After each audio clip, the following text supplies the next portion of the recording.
Yeah. Ooh, ooh, ooh, ooh, ooh. The very first time I saw your brown eyes, your lips said hello, and I said hi. I knew right there you were the one. But I was caught up in physical attraction, much to my satisfaction. I'm sorry. I got caught up. What up, everybody? It's Uncharted Conversations. Yes, that was a very, very out of the ordinary topic, but I have a very, very out of the ordinary individual to my right. This individual to the right here, this lucky lady, she's so happy to talk to me on 6/19/20 Juneteenth. Juneteenth. Juneteenth. But I met you before Juneteenth. You did meet me before Juneteenth. But if we talk, well, you want to go back, it was November 17th, 2022. Yes, it was 2022. This unique individual is my girlfriend. Say hey! Hi. Yes, guys, if you remember in every episode, I always give her, not I would say every episode, but it's a few episodes I gave her credit because if you see behind me, this is her work, her artistry. A lot of our friends have used her artistry just recently. She is currently on vacay. Yes. How it feel to be on vacay? It feels good.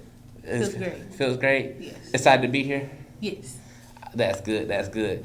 Her, you want to say I don't know, you want to be called a certain name or? You could just call me Nia for short. Okay, I don't want people to call you Dr. His girlfriend because you have your own identity outside That is true. outside of being my other half. Yes, I do. So, this will be another summer series. So, you won't see it this summer, unfortunately. But when summer drop, hey, it is what it is. And we actually have a little bit of a topic. We have a little bit of questions, but not really questions. But as always, if you've seen in the other summer series, we always gotta do is how you met the producer. So, I guess this could be a partner time, story time, because, we both met the same way. Yeah. So, if you'd like to take it away, young lady. So basically how we met was, it was Classic Week. He was talking junk, because it was like a FAMU versus HBCU group chat on GroupMe. And I was just like scrolling through. And then I saw his profile pic. And ironically, he was taking a picture in front of my high school's basketball or gym mat. And I was like, well, I've never seen him before because, of course, I graduated from the high school. So I'm like, I never seen him. So then I looked him up on Instagram and I was like, oh, wait, he's kind of cute. And then I also saw that he was SJAVP, right? Yes. So what I did was I texted him on Instagram and I was like, oh, I'm interested in being a treasurer for SGA. I was lying. I was like, I just think you're cute. And then I got scammed. Basically, yeah. Because I was never interested. I just wanted to make conversation. And made conversation. And then we went on our first interaction. The very next day. The very next day. Because BCU was having a home game, and I was like, well, I don't want to be no stranger and talk to this individual through a phone. I feel like that's kind of weird. I need to know what you're like in person, because the person that you might see in person is not something the person you see on the phone. Right. That's game to them, man. Put your own game. So we linked up later that night. I think you texted me on Monday. I think we had a game on Tuesday. Mm-hmm. So we linked up on that Tuesday after she texted me, and I'm going to the game. She was like, oh, I don't usually go to the game with people I don't know. I was like, that's fair. So let's get to know me like an hour. I think it was an hour, 2 hours before the game. Yeah. So we met at, if you go BC, you know that little red bridge between the business and Benfield. And so shockingly, mind you, at the time, I was a physical education major. I was not a mass comm major. I was a mass comm major, so I met Shaw through that. And Shaw came up to me. He was like, "Oh, this is where you've been the whole time," because I wasn't in the studio. I was not the best student at the time. And he told Dante to be on my left side because that's how you protect a woman, like walking through the night or just walking in general. You're right. You're right? Was it right or my left? I was on your left. You told me to be on your right. Oh, okay. And we walked across the bridge. And mind you, I didn't know nothing about Mr. Shaw till that day. So I was like, "Who is this man telling me what I'm doing? I'm the big dog." No, I'm kidding, Shaw. I'm kidding. But in all seriousness, we sat around the statue, and that night was funny. 'Cause I'm not gonna lie. If you know anything about Bethune-Cookman at night over there by the statue, I was very, very much paranoid because I was consistently looking, and mind you, I picked the spot too. 'Cause I was like, it'd be quiet and whatnot. It was a dumb move. I was young. Forgive me. I was very young. But we ended up talking. I kept looking at the ISB, just looking out for crackheads, because my biggest priority was I want her to feel safe too, as well as myself. So if something don't look right, we getting up going. Mm-hmm. I don't care if the game way too early. We be in line waiting. Mm-hmm. So we linked up, and I think we were just asking like simple romantic questions like, "What's your intent, future goals, stuff like that?" If I'm not mistaken. Yes. And we went to the game. She got to see how much of a clown I am, because I'm very much a clown. If you met me in person, you know I'm a clown. He is. I'm very much a clown. I take a lot of things serious, but if I don't gotta take it serious, I'm not trying to take it serious. Pray for me. That's all I'm saying. So after the game, we linked up on the quad, and we just kept talking, just enjoying the night. And I'm not gonna lie, it was a very good night. It was. It was a very good night. BCU won. Yeah. I made it good. And then she was like, "Well, I gotta go." 'Cause I think we both had curfew at the time, correct? Yes. So we both had curfew. She had to go. So I was like, "Okay, well, I'm gonna give you a hug." And she like, "I don't normally give hugs." I'm like, "What you mean you don't give hugs?" And I was like, "I don't try to kiss people on the first day." She like, "Okay." Then I was like, "You know what? Let me see, cause maybe if you a bad kisser, that give me a reason to duck and leave, and not talk to you no more." She wasn't a bad kisser, guys, as you can see. She's still here today. To this day. To this day. We didn't kiss, but she did give me a little peck. He told me I was dangerous. Very much so. This was soft. Very soft. Always soft. So, that's a little bit of how we met. Any more details you want to go into it? Or? I mean, you can also add in how you asked me to be your girlfriend that same week. I mean, I was young and dumb, though. So, it's like I rushed into it. You did. I hopped head first. Mm-hmm. I kind of regret it because we have a history that I'm not going to reveal on the podcast. Mm-hmm. But I did ask her to be my girlfriend in that same week because I was head over heels in love. Mm-hmm. Sometimes the most dangerous place to be, gentlemen, so be careful if you ever do that. Okay. But as you can see, it panned out. We have had many ups and downs. It has not always been easy. It has not. If it was easy, I think everybody in a relationship. But yeah. It's doggone not easy. Keeping a relationship is definitely not easy. And that kind of leads into the next topic of tips for maintaining a college relationship. You want to go first or you want to go first? I can go first. I can speak for the guy's perspective. Mm-hmm. Maintaining a college relationship, especially, you doing like both kids are at the same college or a different college? Because if you don't know, me and her don't go to the same school no more. We met at BCU, but she transferred a year later? 2 years later? 2 years later. 2 years later. So we actually in a long distance relationship. That's why this is your first time seeing her. That's true. So what type of, you talking about, they at the same college or different college? I'll say different college. Okay, so basically long distance. Mm-hmm. The key to keep a long distance relationship, FaceTime will be your best friend. Text message will be your best friend. Yes. If you get a chance and you can, go visit her on weekends, especially if y'all in a good distance, drivable distance. Yes. I know for me, if you can, mind you, I know everybody's schedule is different. But I think also you have to be open and honest at all times in a long distance relationship. You have to be real with yourself, one. You have to be emotional intelligent enough to understand, okay, this is my emotions, this is what I'm going through, this is it right now. Right. Communication comprehension is also a big one. You can communicate all day long. Anybody can talk, but are you receiving what that person has said? I think early in our relationship, that was a pivotal point, but it was also a point where it wasn't always being matched to the way it should have been matched. And that sometimes can be us as men, because sometimes we have that prideful aspect to us. And when we have that prideful aspect, it can damage a lot of good things that's meant for us in life. I think also as well is you have to make time for her. 'Cause of course, y'all both have individual schedules, but you have to be able to make time for that individual that you claim to be your girlfriend, claim to be your boyfriend, that you're trying to go somewhere. And not only do you have to make time, you have to have goals. You have to go somewhere in life with that individual. If the individual is here for a long time, that's cool and all, but is it just a committed relationship? Is it like a partnership? Is it like, you know what, I'm just here for the good time, not a long time? You need to be very clear on your intentions as well. That's going to my next point. Yeah. And have fun, because college is meant to have fun. So, you gotta have trust. That's a big thing. If you don't have trust in a relationship, in a long distance relationship, you won't never go far. I know a lot of people can't do it because their trust is limited because of past trauma, but you can't always let your trauma dictate your outcome to be a good boyfriend or a good relationship. That's what I got. Mine is understanding that your partner does change.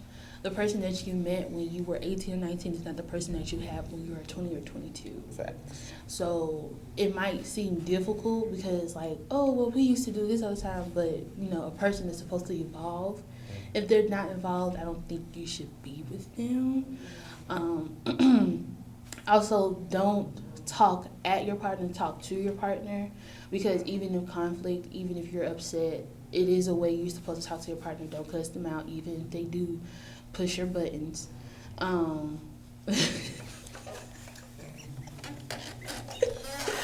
Even if they do push your buttons or, trigger you, and then also what triggers, they are not responsible for your triggers. I will say also to get to learn yourself.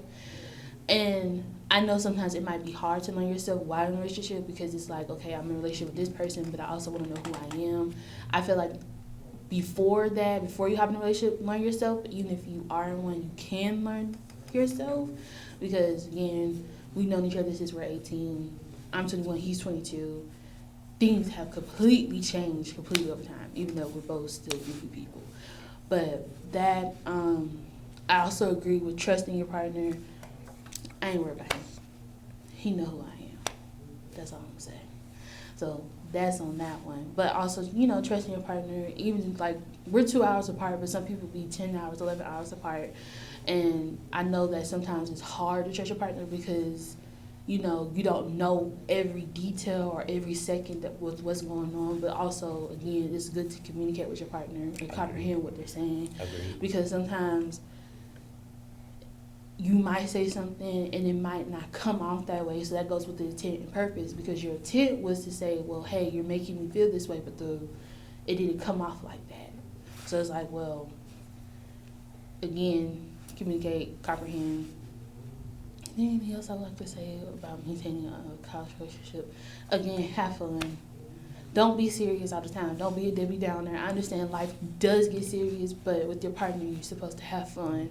And yes, you're supposed to have adult conversations and try to understand each other and try to navigate how you guys want to be together later in life, but have fun. I think one more point I want to add, because you kind of hit on that spot where I'm like, I could go in more depth about it, is it's okay to put your partner first, but also put yourself first at the same time. Yeah. We have had our own version of that where we struggle sometimes. But I'm also come from a place in my relationship where I can't be no good to you if I don't put myself first every now and again. Right. We always talk, well, our generation always talk, well, what do you bring to the table?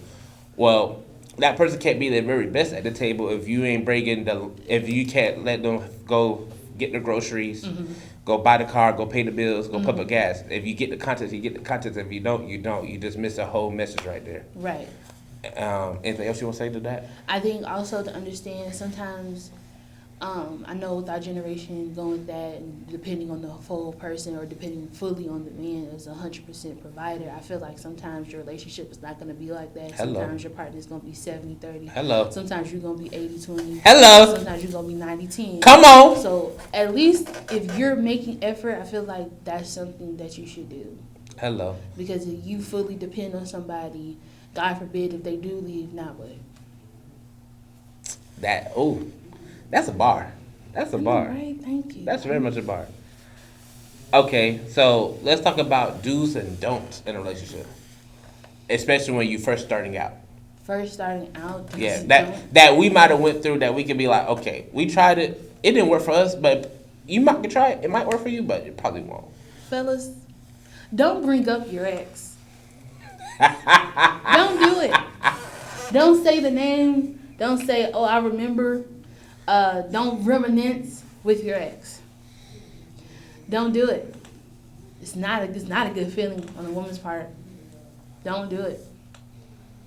I will also add on, if you just met this individual, I don't care how cool she is, I don't care if you've been talking for a week, to my fellas and also to my ladies, don't feel so free to give it up. Don't do it. A lot of times you get caught thinking with your private part and not thinking with your head. Yeah. A lot of stuff, females and guys can catch feelings quick just because of what it feels like, but not the actual love aspect that details into that individual. Mm-hmm. I know we have encountered that before, and that is, I'll openly admit, that is one of my biggest regrets, that I done that before. Mm-hmm. So yeah, if you can keep in your pants, keep in your pants, especially.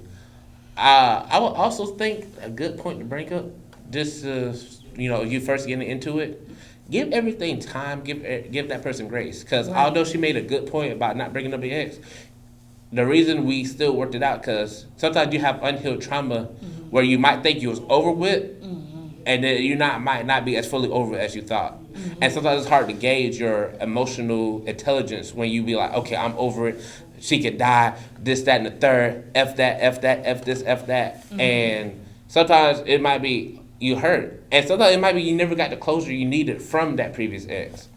And you probably will never get that closure. So sometimes you just have to analyze what you've done internally for yourself and fix it. Also, when you guys are in conflict, don't cuss each other out like y'all two N-words on the street. It's not healthy. It might feel good, but then it does damage over time, because when now you're in conflict, you automatically escalate it, and then you're yelling at each other and not talking to each other. Right. Because ironically, we don't argue. We talk to each other. We don't. We used to argue Hello. a lot. 18, 19. 18, 19, we was down bad. You would have thought we was on Love and Hip Hop the way we got. But excuse me. Talk to your partner. Don't argue. But sometimes I realize people don't know how to de-escalate conflict. Right. So it's like automatically, now that since you're in an argument, you don't know how to bring it down. Because me, I will hold a grudge. I will hold a grudge all my life. Figment of the imagination. I will hold a grudge all my life. And I will take and I will take it there all the time. And that's what I used to do in the past. I don't do it anymore. By the way, if y'all didn't know who that was Mr. Shaw. That was the reason she could have been kidnapped that night. I could have. I really could have. He did not have a clue. We just informed him that was our first time meeting each other. Yeah. So I could have been gone. I could have been cut up. He could have put me in a white man. Nobody would know. I think another good piece of advice that I would like to hand out is, fellas, it's okay for your woman to live her life. So if she won't go out with her girlfriends, let her go. If she wants to go do XYZ, let her go, because that goes back to where you have to have that trust. I know as often as you can say, I know that might be hard, but you also have to put it in your perspective. If you play the game and you want to be on the game, she probably gonna let you have that piece to be on the game. Right. If you want to go fishing, go play a sport, watch football, watch basketball, watch something, she will let you do that. So you have to give the same essence, the same return back. So I'm comfortable with my girl. Listen, Yeah. she can go with her friends. Hey, have fun, enjoy yourself. I'm not texting you. I'm not bothering you. Go catch up with your friends. It's the same here. It's the same over here because I want her to have that freedom. Nobody should feel like they are hostage when you're in a relationship. Yeah. Let your partner be themselves individually. There's nothing wrong with spending time with your partner, but there's also nothing wrong with having space. You don't want to be in your partner's face 24/7, 365, 60 seconds. No, like y'all should know how to be individuals outside of your relationship. Because if you're not an individual, you become absorbed in the relationship and you don't know who you are. Hello. And then you don't have a relationship after a while because you're confused on who you're supposed to be, or it leads to a marriage that's not good, or divorce. If you starting out early, and when we say early, we say like you just started talking, and this girl has potential. Because I think a lot of us get confused in the talking stage. I'm personally the type, I like talking to one individual and one individual only. I know people say you shouldn't put all your eggs in one basket, but at the same time, I don't like tolerating a lot of other individuals, especially if I'm thinking this one could go somewhere. Right. Now, I'm not saying you can't do that. I'm just saying I don't do that. Make that very clear, gentlemen.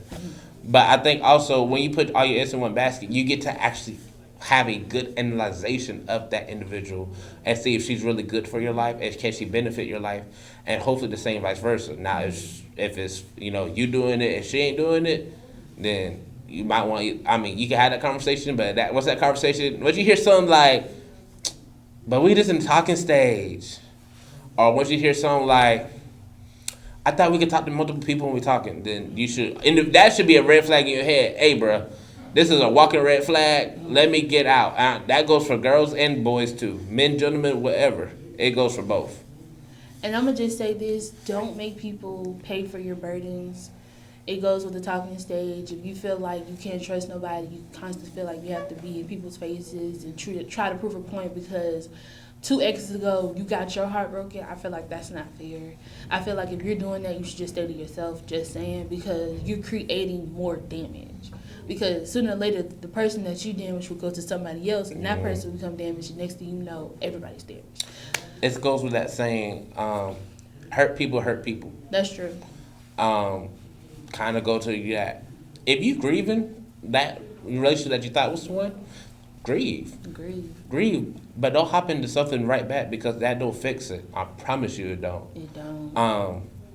You have to literally fully be at peace with yourself and with what the past gave you, but be at peace with what the future can bring to you. That's a bar. Woo! That's a bar. Okay. Can I get 3? Hold on. So I'm big on that too, cause I know I can speak for myself. That was when she's brought up the ex thing. That wasn't fair to her, and I will always apologize because that's not fair to nobody. So again, we have to give you what we went through, and maybe you can apply it to yourself. At that time, I needed y'all to pray for me. I wasn't that. Oh no, we was that bad. Let me add one. Don't start off with pranks.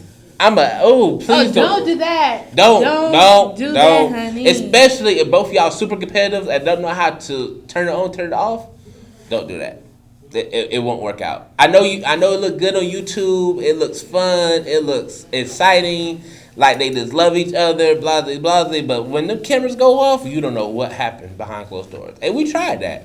Don't do it. Don't do it. Big no. 10 out of 10. Don't recommend. Yes. It is not worth it. Don't do it, y'all. I think a good one. I want you to talk about this one. How do you keep the love alive when you're in the long distance? I think it goes with what I was saying earlier, to understand that your partner is changing. And then also, I feel like you can't cut off certain areas of your partner. So there might be some things that you don't like or that you don't care for. But at the end of the day, that's a part of your partner. Now, if it's something toxic, like, okay, you can actually change that. You can actually get rid of that, then that's different. But for an example, he's super goofy. I'm goofy when I want to be, but I'm also very serious. But I understand that sometimes he needs to be goofy to relax himself. So it's like, okay, I can accommodate to that. That too. Compromise. Come on, compromise. You have to compromise. And I'm not saying be dumb. I'm not saying that. I'm saying come to a common ground.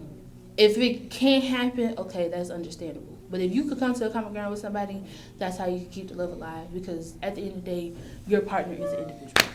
Not every issue in a relationship can always be fully solved, Right. but you can always find a compromise to make the solution better. Right.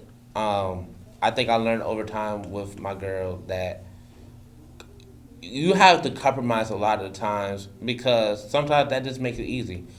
Because at the end of the day, communication might be big, but as well as you don't know what she might have went through. Let's just say she been at work and she had a very hard day at work, and I come in and be like, I'll actually giggly goofy, which has happened, and she wasn't in that mood because she wasn't in the right space to communicate because she was probably about 2.2 seconds from I'm ready to cuss everybody out and get fired. You have to also compromise, be like, you know what, let me put myself to the side and let me actually, let's have a serious conversation. Let's talk about what actually happened at work. What was it that might have triggered you? Mm-hmm.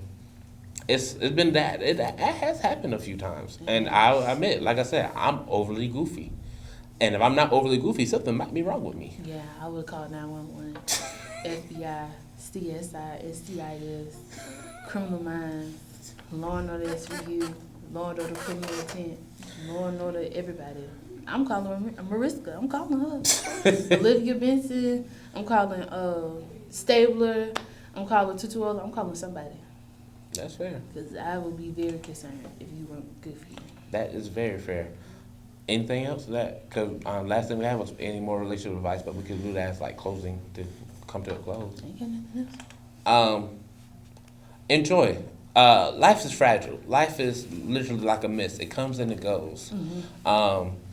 Make sure you make that dash between your birthday and whenever that death day comes, make sure you make that dash impactful and you find people that make it impactful for you. I'm fortunate enough to have this woman to my right have very much impact on everything I have done thus far. If you know from College Eats, she's created that. If you see what behind us, she created that. She also has given me a lot of motivation to keep going because sometimes it's easy to quit. I'm not gonna lie. It's easy to say, you know what, I don't want to do this, I don't want to be here, let's quit. But when you have a strong individual, not even a strong individual, when you have a strong black woman in your corner that's pushing you to go forward, I would appreciate that. This woman really reminds me of if I had to give her imagination, because I know she's going to watch it whenever this drops, of my mother. Them the two most pivotal women in my life right now because it's not college is not always tough. But college can get to where, you know what, should I keep going? Is it worth keep going? Mm-hmm. And I think I could say vice versa the same way here because you have to understand not everything's going to be easy, not everything's going to go away. And you need to find that significant other that you can just talk to. You got one-on-one in the conversations. Mm-hmm. That's why I will say, if you in your hoeing era and you don't care, cool. But make sure you make that perfectly clear too if you're in that stage of life because I just seen what hoism has done to my family, and it's perplexed. It's complex, and I'm not finna deep dive in that because I'm not trauma dumping. I'm sorry. But at the same time, I can openly say, when you have that one individual that you can just talk to every day, you can laugh with, you can enjoy, it makes the bond stronger, and I look forward to seeing this for the rest of my life. Aww. Same here. I would say. Without him, I wouldn't be in college at all because I did have my experience with Bethune, and that's why I kind of shifted back home. And then also, he is one of those people where, like, I don't want to disappoint you because you're that impactful in my life and that everything that you do matters. We always tell each other, you're important, I love you. We always check in with each other. We always make sure that we're great and build each other up even when we don't feel like building ourselves up. Just very, very, very impactful. And I do see this man right here in my life for the rest of my life because he ain't going nowhere. I tell him that all the time. You do. See how that smile just dropped? He's know that I'm serious. So, with that would, I won't say that concludes the summer series, but that is another part of the summer series. I'm glad you got to meet the designer, the graphic designer, aka my girlfriend. You want to do it with me? We gonna keep it what? We gonna keep it real, keep it funky, keep it a thigh wild. What? Peace.